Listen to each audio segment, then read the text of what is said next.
तो आज से श्री गणेश करते हैं इंडियन इकोनॉमिक डेवलपमेंट का। लोगों के पास जिनके पास नोट्स आज नहीं होंगे वो कॉपी में टेक्स्ट लिखते जाएंगे थोड़ा थोड़ा। बाकी जिनके पास नोट्स हैं वो उसी में प्लस माइनस मार्क करते जाएंगे। मैं आपको कंटेंट थोड़ा सा ज्यादा पढ़ाऊंगा। रीजन बीइंग की जो सीबीएसई का कंटेंट है आईडी का वो काफी कटा पिटा टाइप का है। बट जब एमसीक्यू क्वेश्चन आता है या असर्शन एंड रीजन आता है तो उसमें आपको जो सिलेबस में है वो तो रहेगा ही रहेगा। प्लस दाएं बाएं की इंफॉर्मेशन अगर नहीं होगी तो आप सही चीज टिक नहीं कर पाएंगे। जैसे मैक्रो में मनी में कोर्स में सिर्फ मनी सप्लाई में M1 है। बट एग्जाम में जो मल्टीपल चॉइस क्वेश्चन में कॉम्बिनेशन बनेगा उसमें M2 M3 M4 भी पूछ लेंगे। तो वो आपको एक्स्ट्रा चीजें यहाँ पे मिल जाएंगी। Is that clear? बट जो मैं आपको प्रिंटेड पीडीएफ नोट दूंगा उसमें सिर्फ उतना ही मिलेगा जितना सीबीएसई के सिलेबस में है। Is that clear? चलिए let's start with this.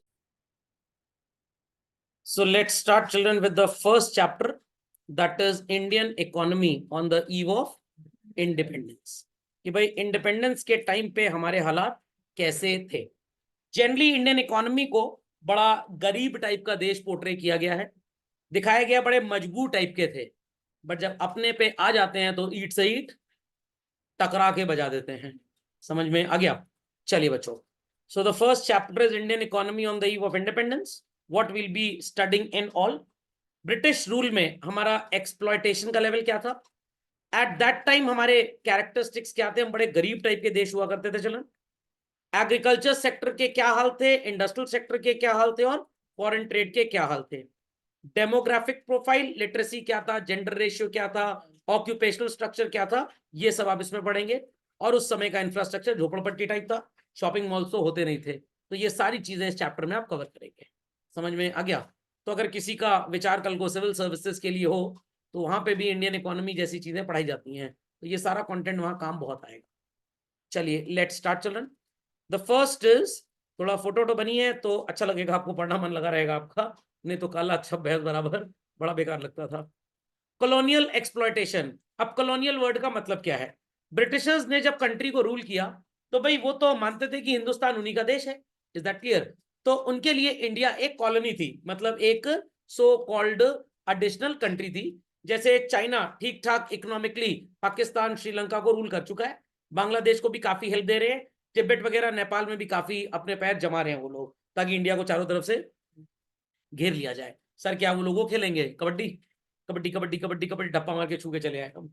Okay, so Indian economy under the British rule was subjected to exploitation. How children? सबसे पहला एग्रीकल्चर सेक्टर में एक्सप्लॉयटेशन सबसे ज्यादा था। और कौन सा सिस्टम चलता था वहां? जमादारी सिस्टम। हाँ, जमादारी नहीं था, जमींदारी सिस्टम। कुछ लोग ऐसे थे जिनके पास बहुत बड़े बड़े पीसेस ऑफ लैंड थे, वो मर गए, अपने आगे की जनरेशन को वो जमीन देके चले गए। और कुछ थे ब्रिटिशर्स के चापलूस, ब्रिटिशर्स के हड़क पानी से लोगों की जमीनें हथिया लिया करते थे और उनसे ह्यूज टैक्स वसूला करते थे। आमिर खान की आपने एक मूवी देखी होगी चिल्ड्रन, लगान। उसमें था ना, पे 3 times ऑफ टैक्स या समथिंग और else win the cricket match. उस अंग्रेजी अफसर को मैंने काफी समझाया था, ये पंगा ना लो, हिंदुस्तानी लोग हैं, ये एक बार ठान लेते हैं क्वेश्चन पेपर तक अटेम्प्ट करवा के छोड़ देते हैं, मैच जीतना कौन सी बड़ी बात है। Okay, so system of zamindari was very very very exploitative in nature. एक अमाउंट भी कभी कभी फिक्स कर दिया जाता था, इतना आपको एग्रीकल्चर प्रोड्यूस हमको देना ही देना है। परसेंटेज फिक्स करें तो भाई समझ में आता है, जितना आपने मांगा उसका 10%, मतलब जितना हमने उगाया 10%, 20%, दैट इज बेरेबल। हमको तो 500 कुंटल आपसे चाहिए ही चाहिए। पता लगा फसल हुई 550 कुंटल की, 500 कुंटल आप ही ले गए, तो किसान क्या करेगा? आत्महत्या कर लेगा जाके। So the following observations are highlighted children. I want कि आप हेडिंग्स जरूर लिखें चिल्ड्रन। तो जब रिफॉर्म्स आए ब्रिटिशर्स के आने के बाद, एक रिफॉर्म्स तो ब्रिटिशर्स के जाने के बाद आए और एक ब्रिटिशर्स के आने के बाद, तो ब्रिटिशर्स को लगा है जो जमींदार हैं ये बड़े हड़प पानी वाले लोग हैं, चलो इन्हीं को अपना एजेंट बनाते हैं और इन्हीं से लगान वसूलवाएंगे और इनको राइट्स देते हैं कि they will be considered as the owners of soil. तो अगर मैं गरीब कमजोर किसान था, मेरे दादाजी मेरे को एक लैंड दे के चले गए, बट उसको कल्टीवेट करने का मेरे पास पैसा नहीं था, मैंने गलती से, मेरी मत मारी गई थी, जो जमींदार से उधार ले आए और जमींदार ने अंगूठा लगवा लिया और जमीन अपने नाम करवा ली। तो इस तरह की फ्रॉडलेंट एक्टिविटीज ये लोग किया करते थे। Fixed sum was to be realised as land revenue और सबसे बड़ा राइट जो जमींदार को दिया गया, what was that children? That was कि भाई आपको जितना चाहे उतना किसान को एक्सप्लॉइट करके उससे लगान वसूल सकते हो, क्योंकि जितना ज्यादा आप वसूलोगे उतना ज्यादा आपसे हम वसूलेंगे। समझ में आ गया? वो एक कहावत है ना, सैया भय कोतवाल तो डर काहेगा, मतलब रिश्तेदारी अगर पुलिस में है तो हमको डर किसी चीज का है ही नहीं। तो वो कहावत यहीं पे फिट बैठती है children. So the actual cultivators got very minimum output for their survival, क्योंकि majority were taken up by whom children? जमींदार। समझ में आई बात कि नहीं आई? And zamindars spent their revenue income on what children? On luxuries of life। और जमींदार अगर पैसा लेकर नया लैंड एरिया खरीदें, उस पर खेती करवाएं, इन किसानों के बच्चों को नौकरी दे दें, तब भी इनका थोड़ा सा भला हो जाता। बट क्या उन्होंने ये काम किया? नहीं किया। तो आपको एमसीक्यू में पूछा जा सकता है, zamindars were allowed to collect as much revenue as they can, but it did not lead to any development of agriculture. The reason could be that farmers, colon sign, option A, spent the money on luxuries of life, didn't got so much money as to be made available for development. The Britishers in return extracted huge rent from the zamindar. तो आपको पता होना चाहिए कि ऐसा क्यों हुआ। तो आपका सही जवाब क्या होगा बच्चों? Luxuries of life. तो अगर आपने टेक्स्ट ठीक से नहीं पढ़ा होगा तो आईडी में निपट जाते हैं। पढ़ते टाइम बच्चों को 12th क्लास में सीबीएसई में आईडी बड़ा आसान लगता है और मैक्रो थोड़ा डिफिकल्ट, बट एग्जाम में जब पेपर आता है सिचुएशन पलट जाती है, क्योंकि ये टेक्स्ट बेस्ड है। अगर आपने रीडिंग नहीं की टेक्स्ट की तो वहां पे आंसर आप पिक कर ही नहीं पाएंगे। हर सफेद सो कॉल्ड गोलाकार चीज मुर्गी का अंडा नहीं होती, सांप का भी अंडा हो सकता है। पता लगा फ्री मिल रहा था, उठा के ले आए और तोड़े तो सांप निकल आया। समझ में आ गया? नहीं समझ में आया? अंडरस्टूड? चलिए, समझ गए फर्स्ट पॉइंट सब लोग? फर्स्ट पॉइंट समझ गए भाई, how colonial exploitation was there in agriculture sector. चलते हैं आगे। इंडस्ट्रियल सेक्टर में क्या कहानी थी? कभी कभी आपने शब्द सुना होगा, feeder economy, semi feudal economy वगैरह वगैरह। ब्रिटिशर्स इंडिया से सस्ता रॉ मटेरियल खरीदते थे और कहां भेजते थे बच्चों? इंग्लैंड। और वहां से वापस जो फिनिश गुड्स आते थे चिल्ड्रन इंडिया, उस पे भी इंग्लैंड से एक्सपोर्ट ड्यूटी और इंडिया में import duty was bare minimum. क्यों ऐसा होता था? ताकि इंग्लैंड से जो सामान इंडिया जा रहा है, अगर उस पर टैक्सेस कम होंगे तो इंडिया में लैंडिंग प्राइस भी कम होगी, तो वहां पे कस्टमर इजीली खरीद लेंगे। तो अगर इंडिया से आप चीजों को चाइना एक्सपोर्ट करें या यूएई से इंडिया खरीदें, तो यहां पे taxes were very high. But अगर इंग्लैंड से इंडिया कोई सामान आ रहा है, टैक्सेस वर लो, और इंडिया से इंग्लैंड कोई सामान जा भी रहा है तो टैक्सेस वर वेरी लो, ताकि उनकी लैंडिंग कॉस्ट सस्ती हो तो आगे वो हमको सस्ते में सप्लाई करते हैं। तो अल्टीमेटली सारा का सारा बेनिफिट इंटरनेशनल ट्रेड का किसको मिलेगा? इंग्लैंड को। इसीलिए मैंने आपको थोड़ा सा इंटरनेशनल ट्रेड आईडी के पहले पढ़ाया था, नहीं तो आपको ये बातें ना समझ में आती। ओके, सो इंडस्ट्रियल इकोनॉमी सबसे ज्यादा किस चीज के लिए जानी जाती थी बच्चों, पता है आपको? हैंडीक्राफ्ट। और आजकल गली मोहल्ले में हर जगह गवर्नमेंट ऑफ इंडिया शिल्प हाट करके, शिल्प मेला करके स्टैब्लिश करवाती है। न्यू दिल्ली में अगर आपने हौस खास एरिया विजिट किया हो नियर एम, तो वहां पे दिल्ली हाट करके एक है, वो पूरा 12 महीना 365 दिन हैंडीक्राफ्ट आइटम वहां पे बिकते रहते हैं। क्योंकि ब्रिटिशर्स ने इस इंडस्ट्री के लोगों को काफी एक्सप्लॉइट किया। वो चाहते ही नहीं थे कि हैंडमेड लेबर प्रोडक्ट्स इस तरह के ज्यादा बिकें। क्यों नहीं चाहते थे सर वो? क्योंकि अगर ये ज्यादा बिकेंगे तो फाइनेंशियली वो लोग इंडिपेंडेंट हो जाएंगे। तो क्या ब्रिटिशर्स से एक्सप्लॉइट हो पाएंगे? बिल्कुल नहीं। तो ब्रिटिशर्स ने इनको बहुत दबाया और ये इतना दबते रहे, इतना दबते रहे कि आज तक ये दबे ही हुए। Got it clear? So Indian handicrafts enjoyed a world wide reputation for their variety and quality. तो कभी अगर आप न्यू दिल्ली में दिल्ली हाट जाएं, चल रहे हैं दिल्ली, तो खैर फॉरेनर्स बहुत ढेर सारे आते हैं, वाराणसी भी घूमने आते हैं, तो हमारे प्रयागराज सिटी में भी ये शिल्प मेला लगता है। But it is not for whole year, for a duration of 10, 15, 20 days, sometimes a month only. But वहां पे तो परमानेंट है, पूरे साल भर का चलता है और खूब फॉरेनर्स पगलाए रहते हैं सब सामान देख के। चादर है, बीच में शीशा लग गया, हम लोग कहते हैं पागली क्या खरीद रहा है, क्योंकि यहाँ पे तो भाई यूज टू है। यहाँ पे एसयूपीडब्ल्यू बच्चा खुद ही बना लेता है इस चीज को, और पता लगा ढेर सारा सामान बना के अपनी एक दुकान लगा लिया। तो जो लोग ये शिल्प हाट वगैरह में शॉप्स लगाते हैं चिल्ड्रन, इनके शॉप के जो रेंटल्स होते हैं either they are very less और they are practically equivalent to 0। तो फॉरेन डिमांड खत्म कर दी ब्रिटिशर्स ने। कैसे खत्म कर दी? The taxes imposed were very very very high, और जो सामान ब्रिटिशर्स बनाकर इंडिया बेचते थे उन पे इंपोर्ट ड्यूटी या तो 0 थी या तो बहुत कम थी। समझ गए इस बात को बच्चों, या बिल्कुल भी नहीं समझे? Understood this everybody? चलिए तो इस पॉइंट को झटपट लिख लें। चला जाए बच्चों आगे। Colonial exploitation of international trade, जो मैंने आपको समझाया, इंडिया से हर चीज जो ब्रिटेन जाती थी उस पे ड्यूटी वाज ऑलमोस्ट 0। अब ड्यूटी का मतलब किसी को प्लेन पे खड़ा नहीं हो पता था, नहीं भैया, ड्यूटी का मतलब बच्चों कस्टम ड्यूटी। एंड जो ब्रिटेन से गुड्स इंडिया आते थे चिल्ड्रन, उस पे भी ड्यूटी वाज ऑलमोस्ट 0। तो इन दोनों पॉइंट्स को जब आप मिला देंगे तो बनेगा, it is called as what?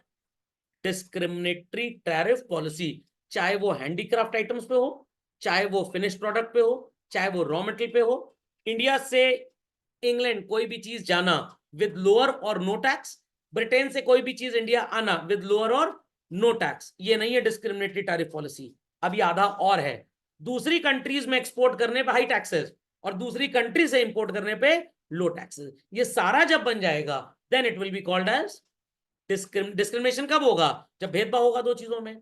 तो इंग्लैंड जाना सस्ता और इंग्लैंड से सामान आना सस्ता, ये थोड़ा डिस्क्रिमिनेटरी। इसके बाद ऐड करिए, दूसरी कंट्री में चीजें जाएंगी तो महंगी होंगी, उस पर एक्सपोर्ट ड्यूटी ज्यादा। इंग्लैंड छोड़े कहीं से सामान आ रहा है तो उस पर इंपोर्ट ड्यूटी भी ज्यादा, then it becomes a discrimination. समझ में आया? तो यही रीजन था दैट इंडिया बिकेम स्टैग्नेंट, मतलब तरक्की एकदम रुक गई, as well as a backward economy. यहां तक लिखिए सबने? चलिए, तो भाई एक बड़ा बढ़िया क्वेश्चन है हमारे प्रिंसिपल साहब का, मतलब आदर्श जी का। आदर्श मतलब प्रिंसिपल। तो सो कॉल्ड कहने का ये मतलब है कि इंडिया को अगर इंग्लैंड के साथ ट्रेड करना है तो जाने वाले सामान पे एक्सपोर्ट ड्यूटी कम और आने वाले सामान पे import duty come. But China और यूएई के साथ अगर करना है तो जाने वाले पे एक्सपोर्ट ड्यूटी भी ज्यादा होगी और आने वाले पे इंपोर्ट ड्यूटी भी। बट मान लीजिए England at that time, let us से, पोलैंड को भी रूल करता था। Is that clear? जो पूरा हमारा ग्रेट ब्रिटेन था या यूरोप था, पोलैंड पे भी उनका रूल था। तो अब इन्होंने सोचा कि अगर इंडिया से पोलैंड कोई सामान जा रहा है और पोलैंड से इंडिया कोई सामान आ रहा है तो उस पर भी टैक्सेस बहुत कम होंगे, बिकॉज पोलैंड में भी किसका रूल था बच्चों? इंग्लैंड का। इंडिया का रूल कहां था? इंग्लैंड का रूल था। ये बात समझ में आ गई? मान लीजिए एट दैट टाइम, खैर उस समय तो लड़ाई थी, आज भी है, लेटर से रशिया से, व्हाट इट क्लियर, इंग्लैंड और रशिया की आज भी थोड़ी कम बनती है। मान लेते हैं फॉर एग्जाम्पल, ऐसा था नहीं वैसे, इंग्लैंड ने रशिया को रूल कर लिया फॉर एग्जाम्पल, उनका कॉलोनी है वो भी।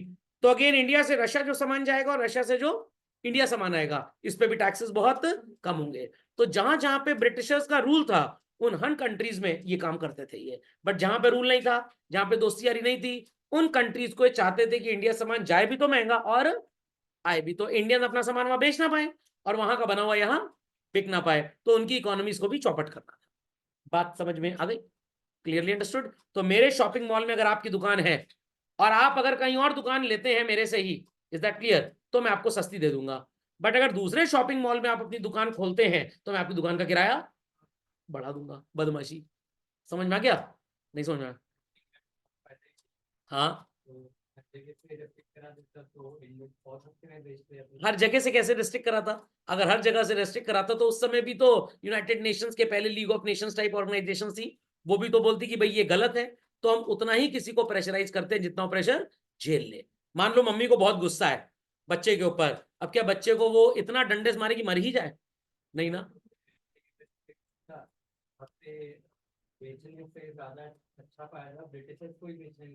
हाँ, तो ऐसे ही तो हुआ, वही तो एग्जाम्पल मैंने लिया। अगर पोलैंड में ब्रिटिश का रूल था, ब्रिटेन का, तो भाई आप पोलैंड बेचो या इंग्लैंड बेचो, export duty will be less. चाहे पोलैंड से खरीदो चाहे इंग्लैंड से खरीदो, import duty will be less. जो इंग्लैंड था और जो ब्रिटेन या ब्रिटिशर्स के रूलिंग स्टेट्स थे, वहां पे ये पॉलिसी चला करती थी।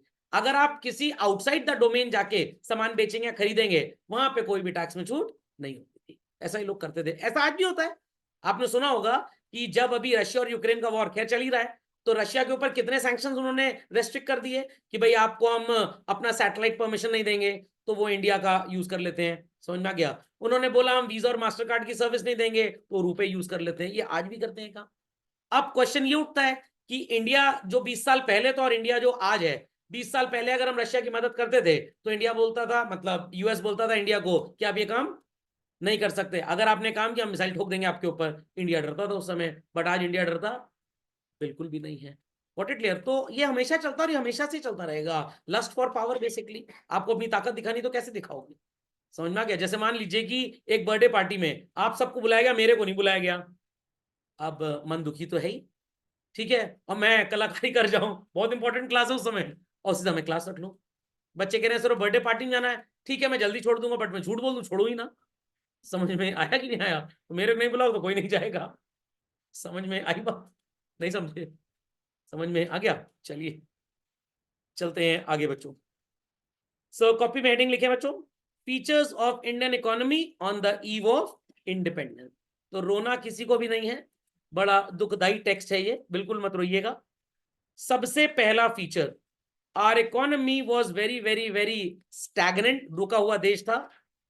वेरी लिटिल और there was no growth children. कुछ डेटा बड़ा इंपॉर्टेंट है और डेटा आपको लर्न करना पड़ेगा क्योंकि एग्जाम में पूछा जाता है। 1860 से 1925 के बीच में चिल्ड्रन, हमारी पर कैपिटा इनकम जो थी उसकी जो ग्रोथ थी चिल्ड्रन, इट वाज ओनली 0.5%। मतलब इस साल अगर कोई 100 रुपए कमा रहा है तो अगले साल वो 100 रुपए 50 पैसे कमाएगा बस। वेयर एज इन्फ्लेशन का जो सो कॉल्ड लेवल था वो बहुत ज्यादा था। तो हमारी इनकम बढ़ती थी आधा परसेंट और इन्फ्लेशन 12-15% का था। तो मेजॉरिटी ऑफ इंडियंस वो very very very poor as such. 1925 to 50 के बीच में it was just children how much, 0.1%। तो अगर आपने इस साल 100 रुपए कमाए तो अगले साल कितना कमाएंगे? 100 रुपए 10 पैसे। और इन्फ्लेशन का ये हाल था, 100 रुपए का जो सामान पिछले साल था अगले साल 112 रुपए मिलेगा। तो आपकी रियल इनकम एक्चुअली क्या हो रही थी? कम हो रही थी। Got it clear? और इसका रीजन यही था कि भाई हमारी पॉपुलेशन भी ज्यादा थी और क्योंकि पर कैपिटा इनकम बहुत ज्यादा थी नहीं, तो majority population was very very very poor children. Standard of living एकदम दलिद्रा था, एकदम दलिद्रापा था। क्यों था? पैसे ही नहीं थे हमारे पास, और जो थे भी इन्फ्लेशन इतना ज्यादा था कि उनको खरीदने में हमारे मैक्सिमम पैसे चले जाते थे। सोने पे सुहागा। एपिडेमिक्स एंड फेमाइंस बार बार हुआ करते थे। ये सर एपिडेमिक्स एंड फेमाइंस क्या होते हैं? कोविड सुना था आपने? वो एपिडेमिक नहीं था, वो पैंडेमिक था। पैंडेमिक एपिडेमिक से बड़ा होता है, पूरे वर्ल्ड में छा गया था। आजकल आपने शायद, वो बीमारी एक होती है चिकन पॉक्स, अब नहीं होती, वो खत्म हो गया, उसका वायरस मार दिया गया है, इतना मासिव वैक्सीनेशन किया गया। एक उसका छोटा भाई आजकल है हिंदुस्तान में, स्मॉल पॉक्स, वो भी नेग्लिजिबल हो गया, वो भी negligible. I remember my father suffered from very acute chicken pox when he was a kid just 4-5 years of age. तो दादी बताती थी कि तबीयत इतनी ज्यादा खराब थी, इतनी ज्यादा कि बस आने जाने वाली स्थिति थी, इतनी भयंकर लोगों को बीमारी थी। एक दिमागी बुखार आपने सुना होगा, ये आजकल प्रिवेलेंट हो गया पिछले 5-10 साल में। तो ये ऐसी बीमारियां थी, उस समय कोई वैक्सीनेशन तो होता नहीं था, वैक्सीनेशन तो दूर की बात है, लोगों को पता भी नहीं लगता था। तो जो ठीक ठाक लोग थे अगर बीमारी की चपेट में आ गए मर जाते थे, तो वो भी इंडिया की प्रोडक्टिविटी को कम करते थे। जो prospective better potential prosperous human capital बन सकता था कल को, वो आज मर गया। तो ये बीमारियां बहुत परेशान करती थी। तो आज तो बुखार 104-105 डिग्री भी हो जाए तो कोई टेंशन की बात नहीं है, उस जमाने में इंसान 102 डिग्री मर जाता था। और ये जमाना मैं 1950s का आपको बता रहा हूँ, 60s 70s का बता रहा हूँ, बहुत भयंकर भयंकर बीमारी होती थी। Got it? तो ये डेटा जरूर लिख लें आप फास्ट। बैकवर्ड इकोनॉमी, सर कितना बैक चले गए सर, ऊपर रशिया तक पहुंच गए क्या? नहीं नहीं, वो बैकवर्ड नहीं था। Backward in terms of income children, per capita income बहुत कम थी, और जैसे ही ब्रिटिशर्स छोड़कर गए, खैर उसके 2 साल बाद तक भी हमारे वो माउंटेन चाचा दो थे। कौन थे माउंटेन चाचा? Lord Mountbatten. ऐसे बोल रहे माउंट बैटन, घर में जमादार था ऐसे, बदतमीज कहीं के।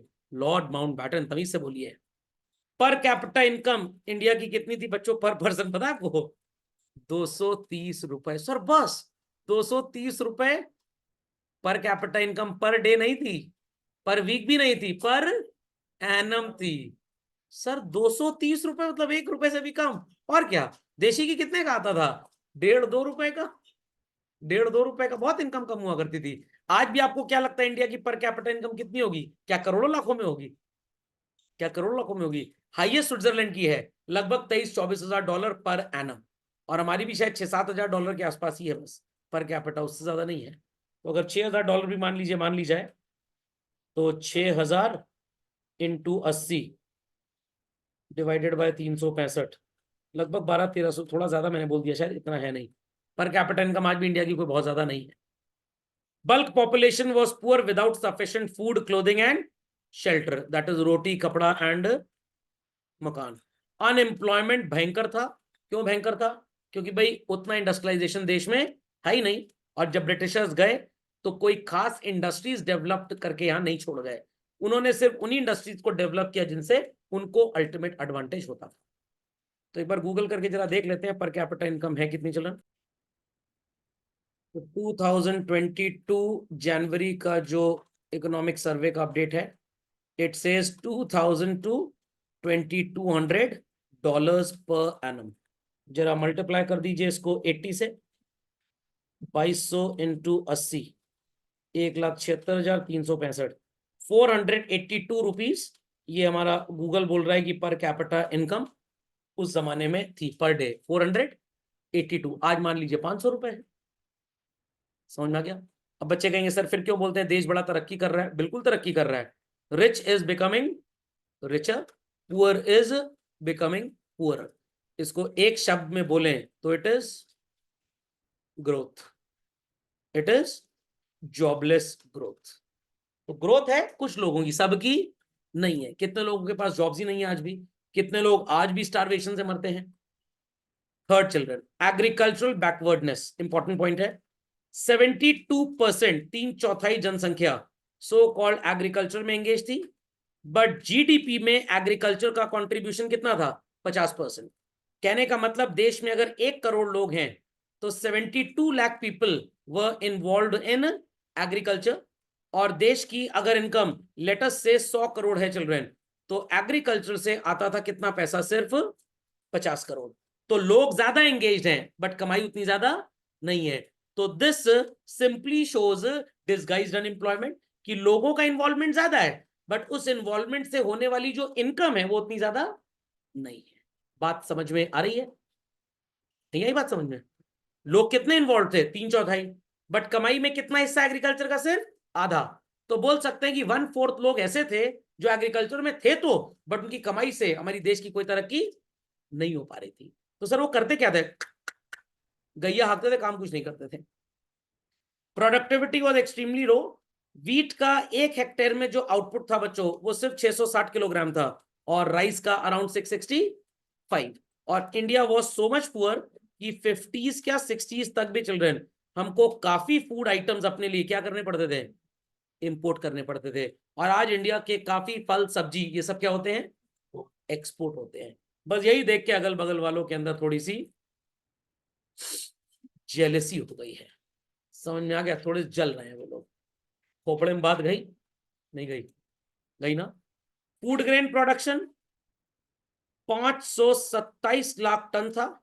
सिर्फ इतनी खेती करते थे कि अपना खाना पीना रहना सब कुछ ठीक ठाक हो जाए। कमर्शियल फार्मिंग की तरफ ब्रिटिशर्स ने बोला तो था कि ध्यान दो, बट लोगों ने काफी ध्यान नहीं दिया। तो ब्रिटिशर्स सेड कि भाई सब्सिस्टेंस फार्मिंग से हटके कहां पे आइए? कमर्शियल फार्मिंग में। काफी लोगों ने काम किया भी बट काफी लोगों ने नहीं भी किया। तो अंडरस्टूड दिस की फूड प्रोडक्शन का डेटा क्या था। तो ये डेटा झटपट अपडेट करें fast, very quickly. Industrial backwardness, आपने अगर टाटास का नाम सुना हो, उस जमाने में वो थे चिल्ड्रन आदित्य बिरला ग्रुप, ये हुआ करता था। अदी गोदरेज, गोदरेज के ओनर ये हुआ करते थे। और कहीं ना कहीं सो कॉल्ड इनका भी थोड़ा सा इंक्लिनेशन टुवर्ड्स द ब्रिटिशर्स था ही था। कोई बहुत ज्यादा मशीनें हमारे देश में नहीं हुआ करती थी। स्मॉल स्केल कॉटेज इंडस्ट्रीज थी तो, बट बड़े बिजनेसमैन के कहने पे ब्रिटिशर्स ने इनको भी ठीक से पनपने नहीं दिया। और यही एक लौता डिफरेंस है ग्रेट लीप फॉरवर्ड पॉलिसी जो चाइना की थी, वेयर वो कौन से थे माओ डोंग करके, शी जिनपिंग के पापा या दादा जो भी थे, जिन्होंने बोला कि आप अपने घर के कोर्टयार्ड में एक कॉटेज इंडस्ट्री या स्मॉल स्केल प्लांट लगा लीजिए ताकि आप सेल्फ एम्प्लॉयड हो जाए। हमारे हिंदुस्तान में जिन लोगों ने ऐसा काम किया, when they starting giving good competition to the big industrialist, big industrialist ने अपनी जान पहचान से उनके सारे धंधे पानी चौपट करवा दिए, बंद करवा दिए। इट्स जस्ट लाइक दैट, आप एक सस्ता रेस्टोरेंट खोल लीजिए किसी महंगे 7 स्टार रेस्टोरेंट के सामने, ज्यादातर लोग आपके यहाँ खाना खाने आएंगे, तो 7 स्टार वाले की दुकानदारी चौपट। उसकी जान पहचान है डीएम साहब से, वो बोल के आपका जो 3 टप्पड़ वाला रेस्टोरेंट था उसको हटवा देगा। समझे इस बात को कि नहीं समझे? समझ गए? चलिए, एग्रीकल्चर बैकवर्डनेस लोगों ने अपडेट कर लिया, इंडस्ट्रियल बैकवर्डनेस समझ में आगे चल रहे हैं।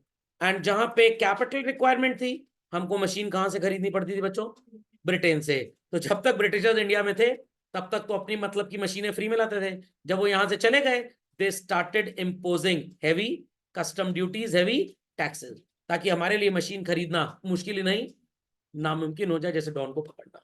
और आज के हालात क्या है? उनका जो प्रधानमंत्री है अपना दामाद लगता है, जीजा जी बोल सकते हैं। चलिए, आप लोग तो नहीं पता आपको? अरे ऋषि सुनक जी का नाम सुना है? वो गाना था दलेर मेहंदी का, तुनक तुनक, उसी समय वो पैदा हुआ तो नाम उनका सुनक हो गया। तो ऋषि सुनक जी एक्चुअली नारायण मूर्ति जी के बेटी के हस्बैंड है, मतलब नारायण मूर्ति जी के दामाद है। समझ में आ गया? तो जो पहले उन्होंने हमको रूल किया, अब हम एक तरह से उनको रूल कर रहे हैं। वो कहते हैं ना, हिस्ट्री रिपीट्स इटसेल्फ, जो गया है वो आएगा। अद्वैत जी समझ गए इस बात को? तो चिंता की जरूरत नहीं है, जैसा करोगे वैसा भरोगे। चाहे मिल्टन की बोतल ले लो, चाहे सेलो की ले लो।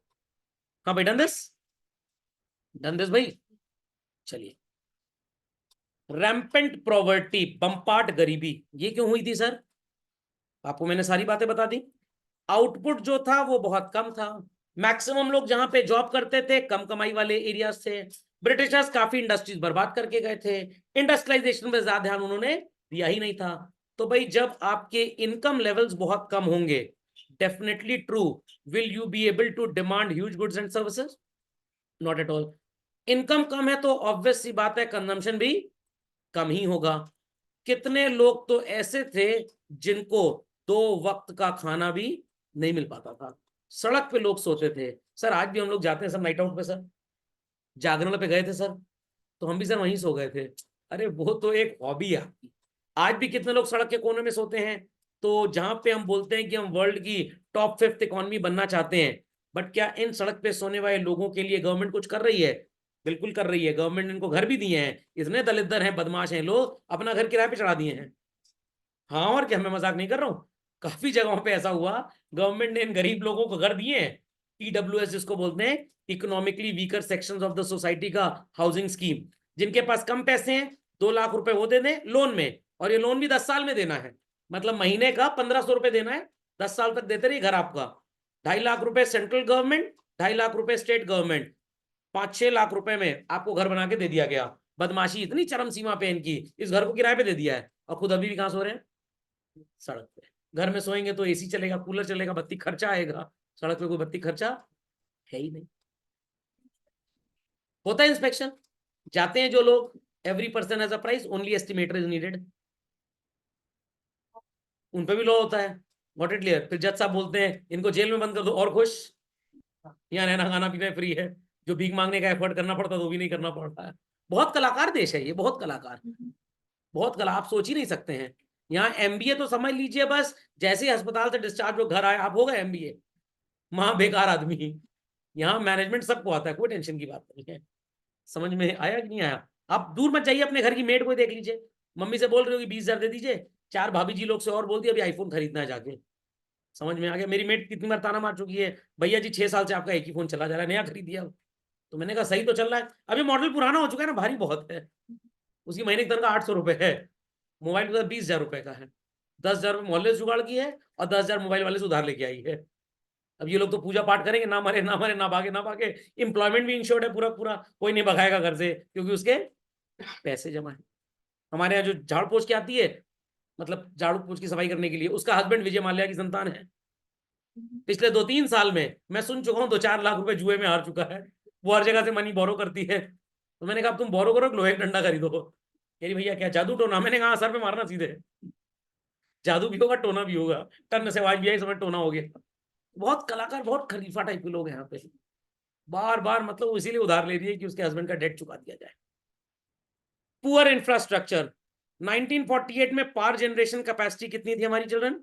2100 मेगावाट, आज लाखों में है। Railways only 53,596 kilometres and pucca roads had a coverage of only 155,000। ये सोचें 155 किलोमीटर, सर कानपुर तक भी ना जा पाएंगे पूरा। ओके, और आज आप अगर ट्रैवल करें चिल्ड्रन, जम्मू एंड कश्मीर तक जाइए आप, so called Jammu railway station से बाय टैक्सी, आपको 15-20 किलोमीटर के टनल्स मिलेंगे, 15-20 किलोमीटर के टनल्स मिलेंगे।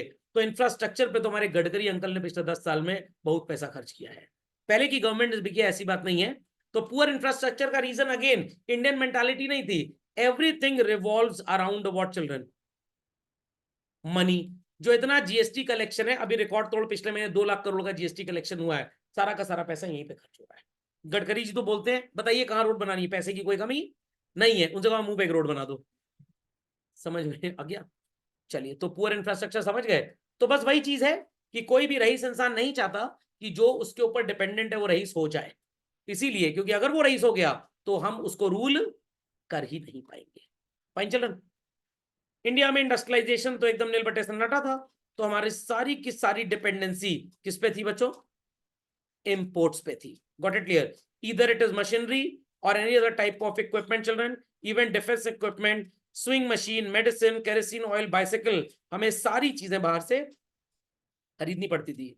एंड एज ऑफ टुडे अगर मैं बात करूं, C-295 प्लेन्स यहां पे बनने लग गए। दुनिया का 70% pharmaceutical business is processed from India. Kerosene oil का तो यूज ही खत्म हो गया, and we are the world's biggest bicycle manufacturers. Chinese are the world's biggest bicycle consumers. हमारे यहाँ तो लोगों को साइकिल चलाने में बेइज्जती लगती है।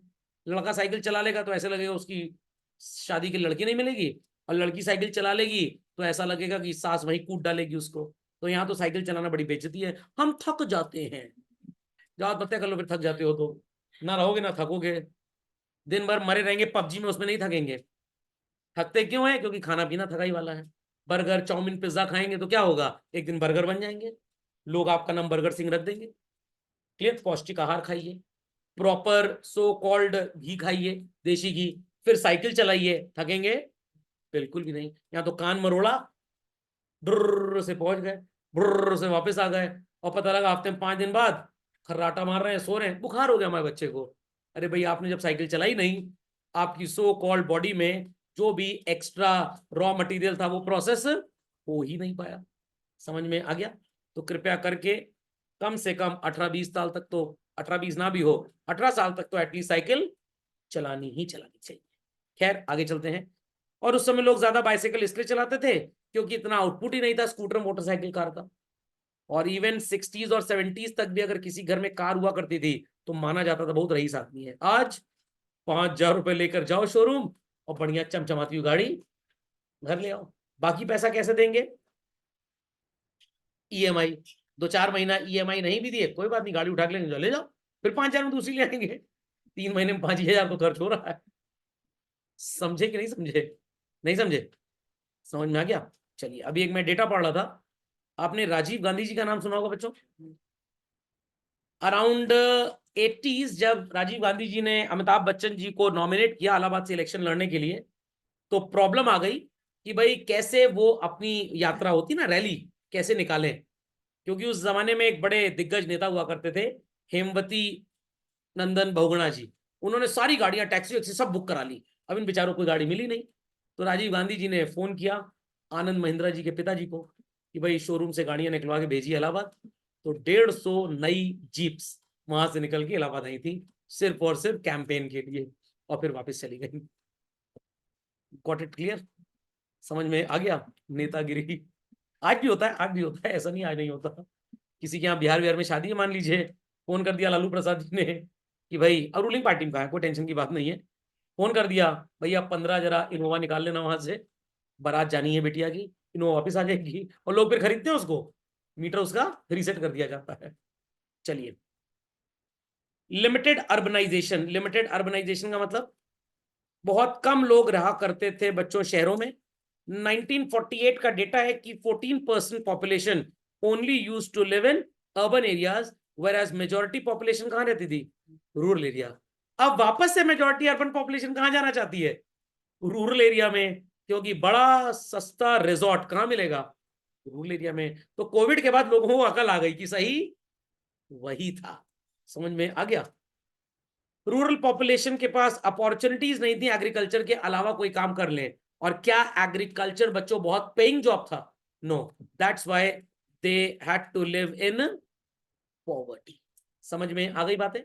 पक्का?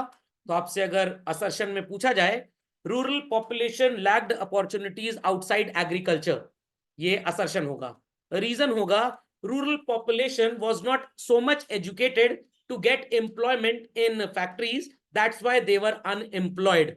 तो आप बोलेंगे assertion is correct, assertion is correct, reason is also correct, but it is not the correct explanation of the assertion.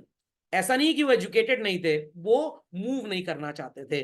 Perfect mobility of labour, जिसको हम माइक्रो इकोनॉमिक्स में बात करते थे, तो लेबर की परफेक्ट मोबिलिटी नहीं थी, that's why they had to live in poverty. Live in poverty का मतलब ये मत सोचिएगा पॉवर्टी कोई घर की बिल्डिंग का नाम था, पॉवर्टी भवन, उसके अंदर रहते थे वो लोग, मतलब गरीबी। सेमी फ्यूडल का मतलब क्या होता है? होली फ्यूडल भी नहीं थे, कैपिटलिस्ट भी नहीं थे, थोड़ा बहुत मिक्स्ड इकोनॉमी की तरह थे बच्चों हम। तो अल्टीमेटली जो गवर्नमेंट की अप्रोच थी that was only and only to provide what children? Welfare. और जो हमारे कैपिटलिस्ट थे उनका क्या काम था? Profit motive. अब चाइना में क्या हुआ था, वहां पे गवर्नमेंट हर बिजनेसमैन को सपोर्ट करती थी कि भाई अगर आपको 100 करोड़ डॉलर का इन्वेस्टमेंट है आपकी फैक्ट्री में, 20 करोड़ डॉलर्स हम दे देंगे, रिमेनिंग 80 करोड़ डॉलर्स आप या तो खुद लगाइए या पब्लिक से ले लीजिए। इंडिया में भी ऐसा स्टार्ट हुआ था, बट यहाँ पे जितने नेता लोग थे बेसिकली वो सब अपने भाई बंधुओं की फैक्ट्री में कंट्रीब्यूशन करवा दिए और पैसा खा गए। उनकी बारी खत्म हुई, विजय माल्या और नीरव मोदी चले आए। इनकी खत्म हुई और मैं सोच रहा हूँ हाथ पैर मारू जरा, गवर्नमेंट ने स्कीम ही बंद कर दी कंट्रीब्यूशन की। और यही वजह थी कि वहां की गवर्नमेंट क्यों डिक्टेटरशिप है बट तब भी लोग उसको सपोर्ट करते हैं, बिकॉज ये पैसा तो आपको लगभग इंटरेस्ट फ्री डेट की तरह मिला हुआ है। गवर्नमेंट सिर्फ इसलिए पैसा लगाती थी आपके ऊपर ताकि हम आपकी मॉनिटरिंग कर पाए कि आप कोई मैल प्रैक्टिसेस तो नहीं कर रहे हैं। और जब आपको 1/5 of the capital, 1/4 of the capital, many a time और भी ज्यादा पैसा मिलता था, ये पैसा आपका एकदम इंटरेस्ट फ्री है, तो ये कॉस्ट ऑफ बोरोइंग आपकी बहुत कम हो गई, तो आपका प्रॉफिट जो इंटरेस्ट की वजह से खत्म हो जाता था वो एटलीस्ट खत्म नहीं होगा। तो ये इंडिया में था नहीं, that's why the productivity was very very very low. Got it?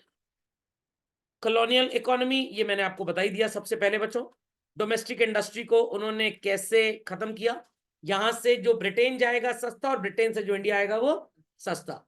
Britain की जो कॉलोनीज थी वहां भी जाएगा तो सस्ता, आएगा तो सस्ता, बट इसके अलावा कहीं पे भी बेचो खरीदोगे तो taxes were very very very high as such.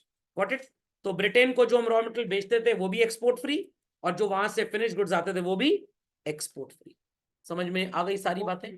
O sorry, import नहीं, ड्यूटी फ्री मतलब। समझ में आ गई बातें? पक्का? हाँ बोली बोली। क्या क्या क्या? Semi feudal, it says Indian economy was neither wholly feudal nor capitalist, it was a mixed economy। तो फ्यूडलिस्टिक अप्रोच मतलब टू साइडेड हो गया। तो हम पूरी तरह से ना प्रॉफिट मेकिंग की तरफ थे और पूरी तरफ थे ना ही हम वेलफेयर मोटिव थे, क्योंकि वेलफेयर हम तब करते जब हमारे पैसे होते, पैसे तो हमारे पास थे ही नहीं। और उस समय कैपिटलिस्ट कोई बहुत ज्यादा कंट्री में हुआ नहीं करते थे कि ढेर सारे लोग फैक्ट्रीज लगाएं उससे पैसा कमाएं। तो हमारा जो बिहेवियर उस जमाने का था दैट वाज एक्चुअली मिक्स। अगर वेलफेयर स्टेट हम होते तो शायद हम लोग ने गरीबों के बारे में, जो पॉवर्टी से गुजर रहे थे, जो रूरल एरिया में रह रहे थे, जिनके पास एक्सेस टू एजुकेशन नहीं था, शायद उनका कुछ भला कर पाते। तो इन माय ओपिनियन की स्टार्टिंग में पेरेंट्स को बहुत स्ट्रिक्ट होना चाहिए। एक बार बच्चा ठीक ठाक संस्कार पा गया, डिसिप्लिन हो गया लाइफ में, then they can be bit friendly with them. तो वैसे ही कंट्री को स्टार्टिंग में एकदम कैपिटलिस्ट होना चाहिए। समझ में आ गया? जहां पे ज्यादा से ज्यादा प्रोडक्शन हो, ज्यादा से ज्यादा एम्प्लॉयमेंट अपॉर्चुनिटीज क्रिएट हो, लोग ज्यादा से ज्यादा पैसा कमाएं, फिर गवर्नमेंट को टैक्स रेट बढ़ा के टैक्स कलेक्ट करके जो हैंडफुल ऑफ गरीब लोग बचेंगे उनको भी थोड़ा सा प्रमोट करना चाहिए। समझ में आ गई ये बात? पक्का? चलिए, so next lecture will be continuing children agriculture के क्या हालात थे हमारे देश में। तो एग्रीकल्चर के हालात पढ़ा देंगे आपको, उसके बाद सो कॉल्ड आ जाएगा इंडस्ट्रियल सेक्टर, और ऐसे ही एक एक टॉपिक आप पढ़ते जाएंगे और अच्छे से समझते जाएंगे।